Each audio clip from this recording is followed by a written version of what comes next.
Hello friends, welcome to Ranju's food. ഇന്നത്തെ നമ്മുടെ special സദ്യയിലൊക്കെ വിളമ്പുന്ന ഒരു ബീട്രൂട്ട് പച്ചടിയാണ്. അപ്പോൾ അതിനുവേണ്ടി നമ്മൾ അത്യാവശ്യം വലുപ്പമുള്ള ഒരു ബീട്രൂട്ട് തോലൊക്കെ കളഞ്ഞെടുത്ത് വെച്ചിട്ടുണ്ട്. അതിന് പിന്നെ ആവശ്യമായ അരപ്പെന്ന് പറയുന്നത് 1 കപ്പ് തേങ്ങ, 1/4 ടീസ്പൂൺ ജീരകം, 1/4 ടീസ്പൂൺ കടുക്, 3 പച്ചമുളക് നല്ല ഫൈൻ പേസ്റ്റായിട്ട് അരച്ചെടുക്കുക.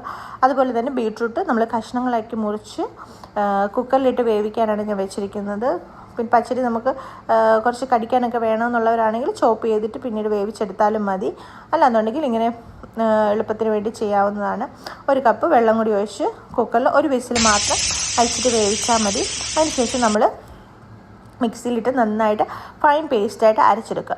പിന്നീട് ഒരു പാൻ വെച്ചിട്ട് ഈ അരച്ച് വെച്ചിട്ടുള്ള ബീട്രൂട്ടിൻ്റെ പേസ്റ്റ് ഇട്ട് ഇന്നത്തെ വെള്ളപ്പറ്റ് കൂടുതലുണ്ടെന്നുണ്ടെങ്കിൽ ഒന്ന് കുറുക്കിയെടുക്കുക.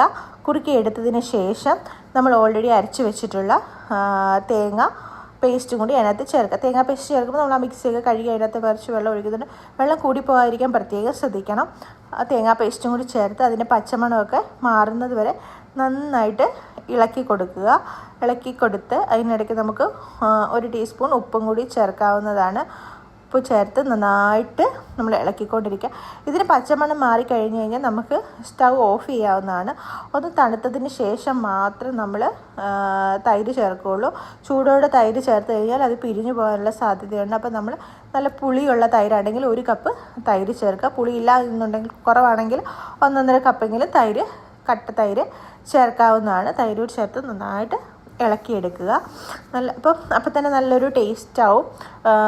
കുറച്ചുകൂടി ഇരുന്ന് തണുക്കുമ്പോൾ തന്നെ നമുക്ക് നല്ലൊരു പുളിയും ടേസ്റ്റും ഒക്കെ വരും. ആ ഒരു സമയത്ത് നമുക്ക് കടുക് താളിച്ചിടാം. 2 ടേബിൾ സ്പൂൺ കോക്കനട്ട് ഓയിൽ എടുത്തിട്ടുണ്ടെങ്കിൽ 1 ടീസ്പൂൺ കടുക്, 2 വറ്റൽമുളക് 2 കഷ്ണങ്ങളായിട്ട് മുറിച്ചത്, പിന്നെ കറിവേപ്പില, ഇതെല്ലാം കൂടി ഇട്ട് നന്നായിട്ട് മുറിച്ചെടുത്തതിന് ശേഷം നമ്മൾ താളിച്ച് ഒഴിക്കാവുന്നതാണ്. നമ്മുടെ ബീട്രൂട്ട് പച്ചടി ഇവിടെ റെഡി ആയിട്ടുണ്ട്.